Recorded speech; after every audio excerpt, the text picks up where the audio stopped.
Hello students, welcome to All About Civil. Environmental Studies Unit 3 Water Pollution. पूरी unit हम cover कर चुके हैं. एक लास्ट टॉपिक रहता है वाटर क्वालिटी स्टैंडर्ड्स. तो आज हम वो कवर करेंगे और इस लेक्चर को इंक्लूड करके हमारी वाटर पोल्यूशन यूनिट भी कंप्लीट हो जाएगी.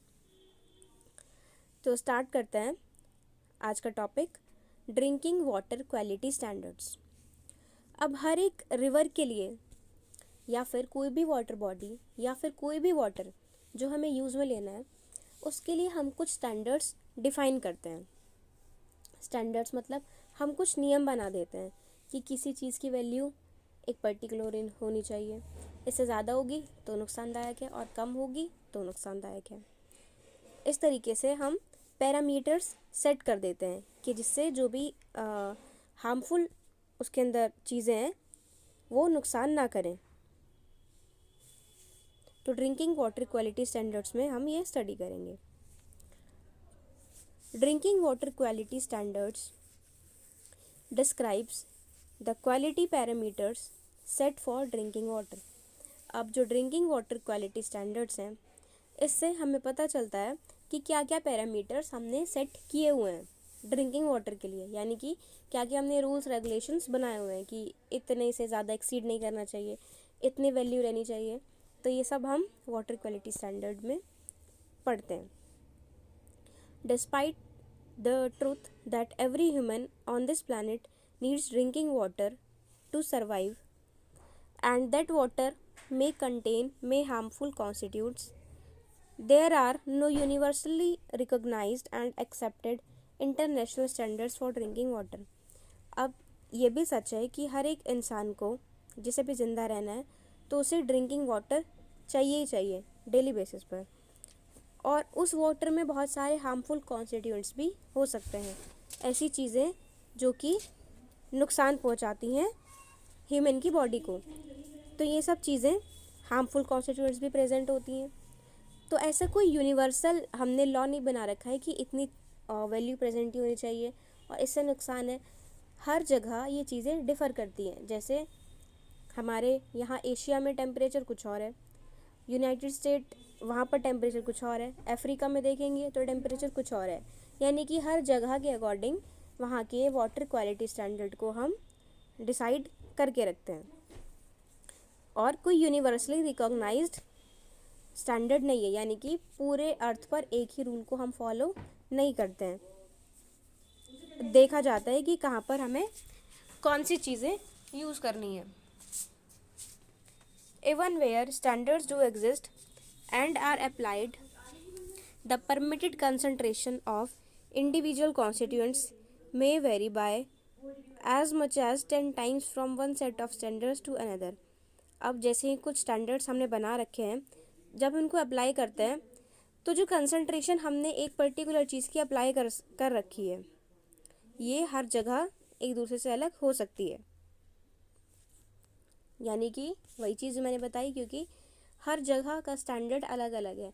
जो चीज़ अगर इंडिया में उसका नुकसान है तो हो सकता है जो अफ्रीका कॉन्टिनेंट है या फिर दूसरा कॉन्टिनेंट है वहाँ वो चीज़ उतना नुकसान ना करती हो, वो उतना हार्मफुल ना हो कोई भी कॉन्स्टिट्यूएंट. तो यहाँ पर हमने ये पढ़ा कि ये water quality standards universally fixed नहीं है, यानी कि पूरी अर्थ के लिए एक नहीं है, हर जगह पर वेरी कर रहे हैं, हर जगह पर अलग अलग वाटर क्वालिटी के स्टैंडर्ड्स हैं.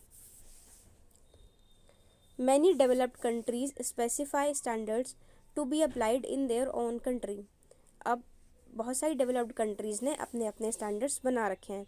जैसे यूरोपियन ड्रिंकिंग वाटर डायरेक्टिव, ये यूरोप का हो गया. United state environmental protection agency, ये EPA यूनाइटेड स्टेट्स का हो गया. तो सबका ऐसे अपना अपना बना रखा है. और WHO वर्ल्ड हेल्थ ऑर्गेनाइजेशन, तो इन्होंने भी क्या किया है, एक गाइडलाइन पब्लिश कर दी है जिसमें सारे स्टैंडर्ड्स लिखे हैं कि इतनी वैल्यू आप किसी मटेरियल की ले सकते हैं. चाइना का अपना है, तो हर एक जगह का अपना अपना है.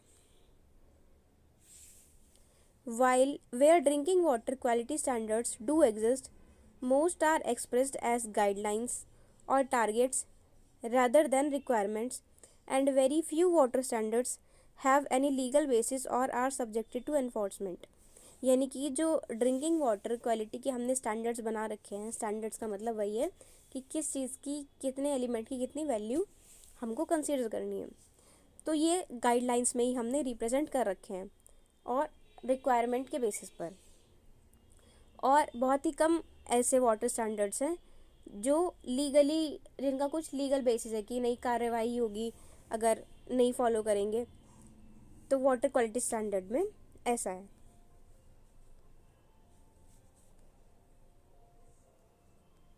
अब range of standards, although drinking water standards frequently are referred to as if they are simple list of parametric values.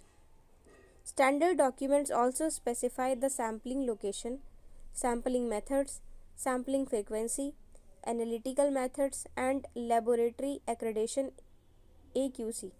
यानी कि हम ऐसे ही डिसाइड नहीं कर लेते कोई भी स्टैंडर्ड, उसके लिए हम प्रॉपर पैरामेट्रिक वैल्यूज़ लेते हैं, डॉक्यूमेंट्स बनाते हैं, प्रॉपर डॉक्यूमेंटेशन करते हैं, मीन्स हर चीज़ को प्रॉपरली नोट वोट करते हैं। फिर हम सैम्पलिंग लोकेशन को देखते हैं कि हमने कहाँ कहाँ से सैंपल कलेक्ट करे हैं, किस टाइप से हमने सैंपल कलेक्ट करे हैं, और सैम्पलिंग फ्रीक्वेंसी कब कब सैंपल लिए, कितने कितने टाइम बाद, सैम्पलिंग मेथड्स। तो ये सब कुछ चीज़ों के बेसिस पर हम रेंज ऑफ स्टैंडर्ड्स को फाइनलाइज करते हैं। अब देखेंगे हम कि क्या क्या ऐसी पेरीमेट्रिकल वैल्यूज़ होती हैं। ये सब पढ़ने की ज़रूरत नहीं है, जो मैं बता रही हूँ सिर्फ वही इम्पॉर्टेंट है। जैसे यूरोपियन यूनियन, अब मैंने बताया था हर जगह के अलग अलग स्टैंडर्ड्स हमने डिसाइड कर रखे हैं कि पर्टिकुलर वैल्यू इससे एक्सीड नहीं करनी चाहिए और ये वैल्यू इससे कम नहीं होनी चाहिए। तो ऐसी वैल्यूज़ हर एक जगह के लिए प्रॉपरली डिफाइंड है। तो देखो, सबसे पहला यूरोपियन यूनियन के लिए दे रखा है, the following parametric standards are included in the drinking water directive and are expected to be enforced by appropriate legislation in every country in the European Union। European union में drinking water के लिए जो directive है उन्होंने ये बना रखे हैं। Simple parametric values are reproduced here, but in many cases the original directive also produces caveats and notes about many of the values given. देखो, मतलब यही बात है कि यूरोपियन यूनियन ने अपना बना रखा है स्टैंडर्ड, तो उसकी वैल्यूज़ क्या क्या है वो हम पढ़ते हैं। देखो, एक्रिलेमाइड प्रेजेंट होता है तो इसको कितना लेना है, 0.10 म्यूग्राम पर लीटर, इतनी एक्रिलेमाइड की वैल्यू होनी चाहिए। फिर एंटीमनी 5 म्यूग्राम पर लीटर, आर्सेनिक 10 म्यूग्राम पर लीटर, बेंजीन 1 म्यूग्राम पर लीटर, बेंजोपायरीन 0.010 म्यूग्राम पर लीटर, बोरोन 1.0 मिलीग्राम पर लीटर, ब्रोमेट 10 म्यूग्राम पर लीटर, कैडमियम 5 म्यूग्राम पर लीटर, क्रोमियम 50 म्यूग्राम पर लीटर, कॉपर 2 मिलीग्राम पर लीटर, साइनाइड 50 म्यूग्राम पर लीटर, 1,2-डाइक्लोरोइथेन 3 म्यूग्राम पर लीटर, इपेक्लोरोहाइड्रीन 0.10 म्यूग्राम पर लीटर, फ्लोराइड 1.5 मिलीग्राम पर लीटर, लेड 10 म्यूग्राम पर लीटर, मरकरी 1 म्यूग्राम पर लीटर, निकल 20 म्यूग्राम पर लीटर, नाइट्रेट 50 मिलीग्राम पर लीटर, नाइट्रेट 0.50 मिलीग्राम पर लीटर, पेस्टिसाइड्स 0.10 म्यूग्राम पर लीटर, और टोटल पेस्टिसाइड्स 0.50 म्यूग्राम पर लीटर। तो वाटर की क्वालिटी स्टैंडर्ड्स यूरोपियन कंट्रीज़ में इस टाइप से डिसाइडेड है। जितने भी ये एलिमेंट्स वाटर के अंदर मिलते हैं तो उसकी हमने पर्टिकुलर वैल्यू डिसाइड कर रखी है। कि इस रेंज में ही होना चाहिए, ना इससे कम होना चाहिए और ना ही इससे ज़्यादा होना चाहिए। Acrylamide, antimony, arsenic, benzene, benzopyrene, boron, bromate, cadmium, chromium, copper, cyanide, dichloroethane, epichlorohydrin, fluoride, lead, mercury, nickel, nitrate और पेस्टिसाइड्स। इसमें आपको इम्पॉर्टेंट बता देते हैं कि कौन कौन से इम्पॉर्टेंट है। तो इम्पॉर्टेंट है आर्सेनिक की वैल्यू पता होनी चाहिए, benzene, bromate, cadmium, chromium, copper, cyanide, fluoride, lead, mercury, nickel, nitrate, इन सब की वैल्यूज़ एकदम इम्पॉर्टेंट है और पता होनी चाहिए। अब इसमें हमें ये वैल्यूज़ याद ही करनी पड़ेंगी क्योंकि इसमें कोई ट्रिक नहीं है और हम इस वैल्यू को समझ नहीं सकते। इस वैल्यू को बस हमें याद करना पड़ेगा कि इतना यूरोपियन कंट्रीज़ में है।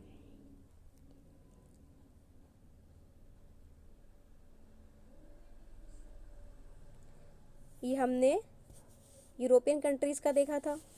फिर ऐसे ही यूएस के लिए डिसाइड है और हम पढ़ेंगे वर्ल्ड हेल्थ ऑर्गेनाइजेशन, क्योंकि WHO सब कंट्रीज़ के लिए मैनेज करती है।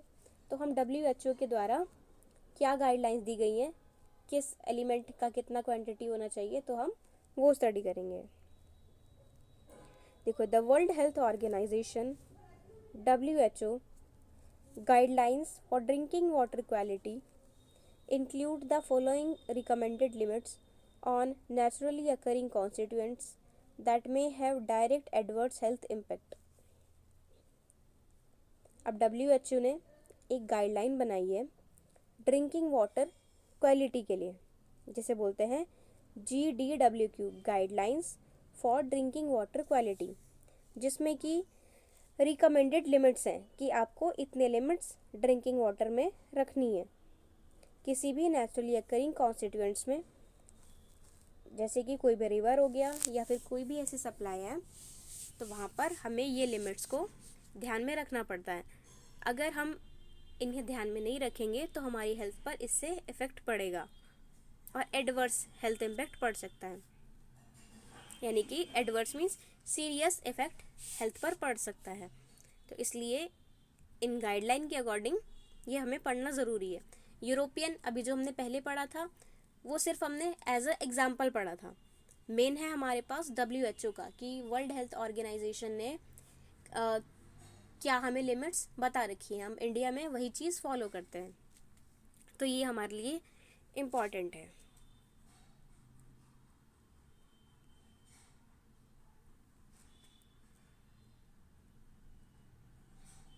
देखो, सबसे पहला है आर्सेनिक 10 म्यूग्राम पर लीटर। सेकेंड, बेरियम 10 म्यूग्राम पर लीटर। बोरॉन 2400 2400 म्यूग्राम पर लीटर। क्रोमियम 50 म्यूग्राम पर लीटर। फ्लोराइड 1500 म्यूग्राम पर लीटर। सेलेनियम 40 म्यूग्राम पर लीटर। यूरेनियम 30 म्यूग्राम पर लीटर। अब ये सब इनऑर्गेनिक थे, अब हम ऑर्गेनिक स्पेसीज देख लेते हैं। बेंजीन 10 म्यूग्राम पर लीटर। कार्बन टेट्राक्लोराइड 4 म्यूग्राम पर लीटर। 1,2 डाइक्लोरोबेंजीन 1000 म्यूग्राम पर लीटर। 1,4 डाइक्लोरोबेंजीन 300 म्यूग्राम पर लीटर। 1,2 डाइक्लोरोइथेन 30 म्यूग्राम पर लीटर। 1,2 डाइक्लोरोइथेन 50 म्यूग्राम पर लीटर। डाइक्लोरोमीथेन 20 म्यूग्राम पर लीटर। टू इथाइल एक्साइल फिथालेट 8 म्यूग्राम पर लीटर। 1,4 डाइऑक्सेन 50 म्यूग्राम पर लीटर। एडिटिक एसिड 600 म्यूग्राम पर लीटर। एथाइल बेंजीन 300 म्यूग्राम पर लीटर। हेक्सा क्लोरोबुटेडीन 0.6 म्यूग्राम पर लीटर। नाइट्रिलियो ट्राइएसिटिक एसिड 200 म्यूग्राम पर लीटर, पेंटाक्लोरोफिनॉल 9 म्यूग्राम पर लीटर, स्टायरीन 20 म्यूग्राम पर लीटर, टेट्राक्लोरोथीन 40 म्यूग्राम पर लीटर, टॉल्यूइन 700 म्यूग्राम पर लीटर, ट्राइक्लोरोइथेन 20 म्यूग्राम पर लीटर और ज़ाइलीन 500 म्यूग्राम पर लीटर। अब इतनी वैल्यूज़ डिसाइड कर रखी हैं WHO ने कि कौन कौन सी वैल्यू का स्टैंडर्ड्स हमें देखना है।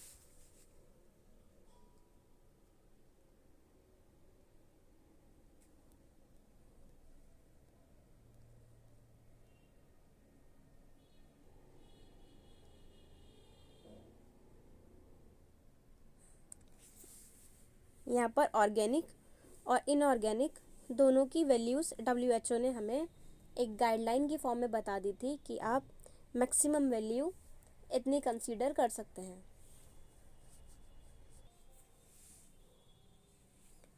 देखो, इस वैल्यू के बाद है कंपैरिजन ऑफ पैरामीट्रिक वैल्यूज़। अब हमें कंपैरिजन तो नहीं करना है कि US में क्या वैल्यूज़ हैं, यूरोपियन यूनियन में क्या वैल्यूज़ हैं और चाइना में, कनाडा में क्या है, हमें उससे मतलब नहीं है। हम सिर्फ WHO का देख रहे हैं जो कि मेन है। वर्ल्ड हेल्थ ऑर्गेनाइजेशन ने जो वैल्यूज़ अपने गाइडलाइंस में शो की हुई हैं, हम सिर्फ उनको ही देख रहे हैं यहाँ पर। तो देखो, इन्होंने लिखा है the following table provides a comparison of a selection of parameters for concentration listed by WHO, European union, EPA and ministry of environmental protection of China. तो इन लोग ने एक टेबल में कंपैरिजन दिखा रखा है। अब कंपैरिजन क्यों दिखा है? क्योंकि हर एक जगह पर ये वैल्यूज़ अलग अलग हो सकती हैं, वेरी कर सकती हैं। ऐसा कोई यूनिवर्सल लॉ नहीं है कि हमें एक ही जगह एक ही वैल्यू को हर जगह फॉलो करना है।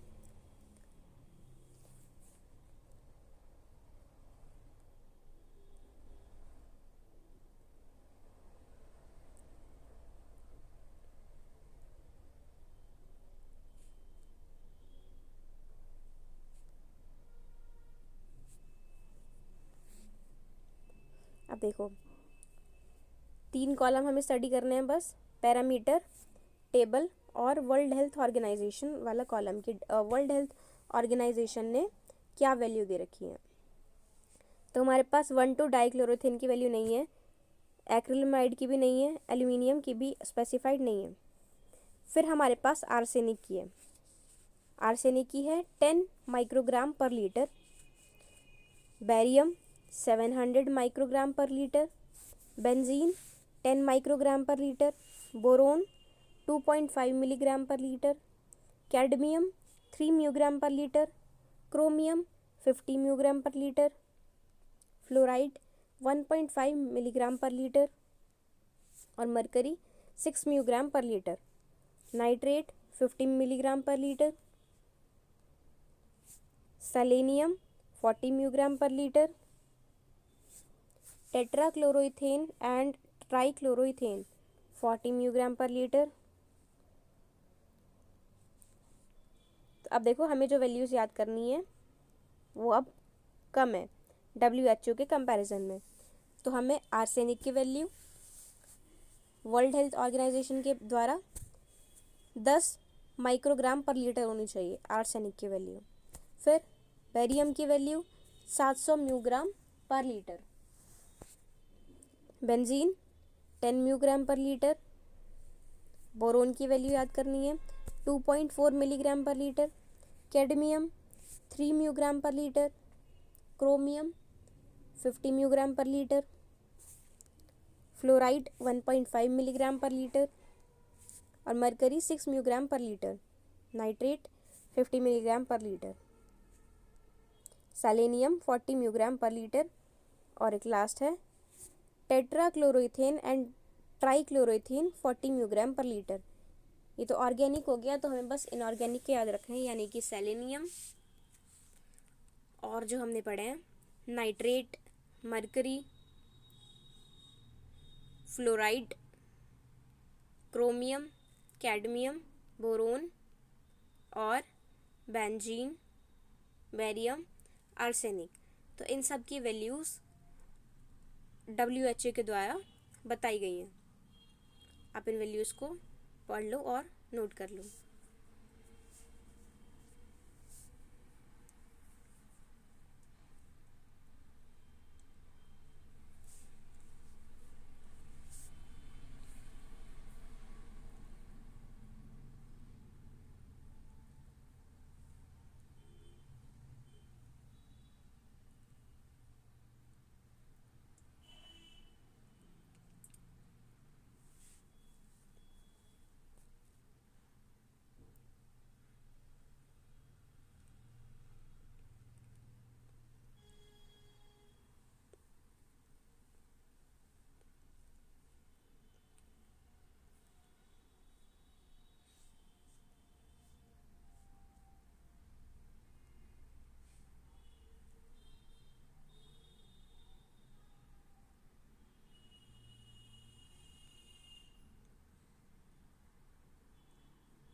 वैल्यूज़ नोट हो गई।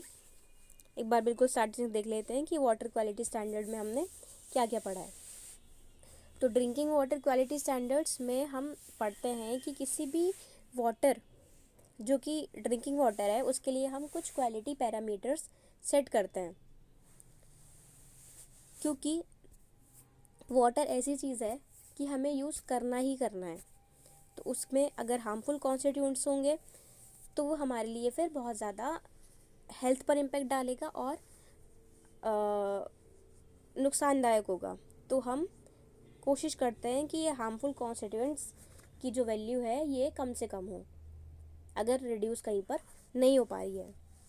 तो इस तरीके से वाटर क्वालिटी का स्टैंडर्ड सेट है, इसके बेसिस पर हमने कुछ वैल्यूज़ फाइनल कर रखी हैं।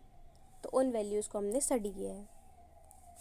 और ऐसा है कि जो ये स्टैंडर्ड्स हैं ये हर जगह के लिए सेम नहीं है, जगह से जगह वेरी कर सकते हैं। सपोज़ इंडिया में कुछ और है, चाइना में कुछ और है, यूएस में कुछ और है, तो हर एक कंट्री में अलग अलग है ड्रिंकिंग वाटर के क्वालिटी स्टैंडर्ड्स। और जो डेवलप्ड कंट्रीज़ हैं तो उन्होंने तो अपना ही अलग से स्टैंडर्ड बना रखा है, जैसे यूरोपियन ड्रिंकिंग वाटर डायरेक्टिव हो गया, या फिर यूनाइटेड स्टेट का United state environmental protection agency हो गया। तो इन्होंने तो अपना डिसाइड कर रखा है और हम फॉलो करते हैं वर्ल्ड हेल्थ ऑर्गेनाइजेशन का। वर्ल्ड हेल्थ ऑर्गेनाइजेशन का जितना भी वैल्यूज़ थी वो हमने स्टडी कर ली है।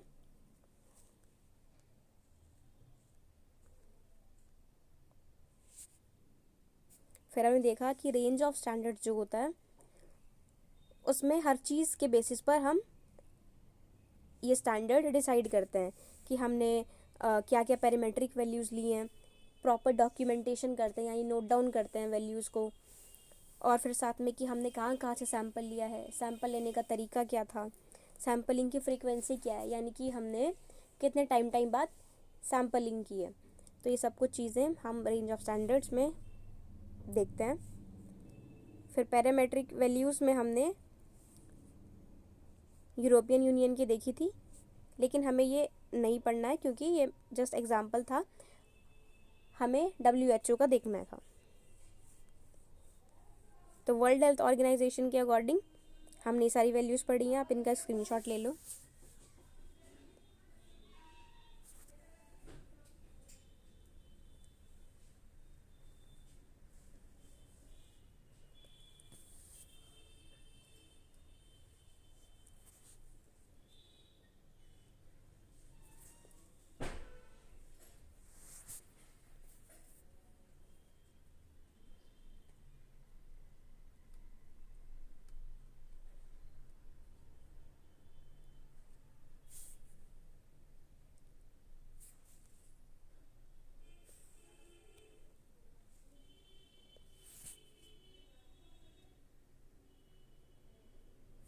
फिर हमने कंपैरिजन वाली टेबल पढ़ी है जिसमें WHO, यूरोपियन यूनियन और एक दो कंट्रीज़ का और हमने स्टडी किया है। तो हमें तो मेन WHO से ही देखना था और हमने ये WHO की जो मेन वैल्यूज़ थी इनको नोट कर लिया है।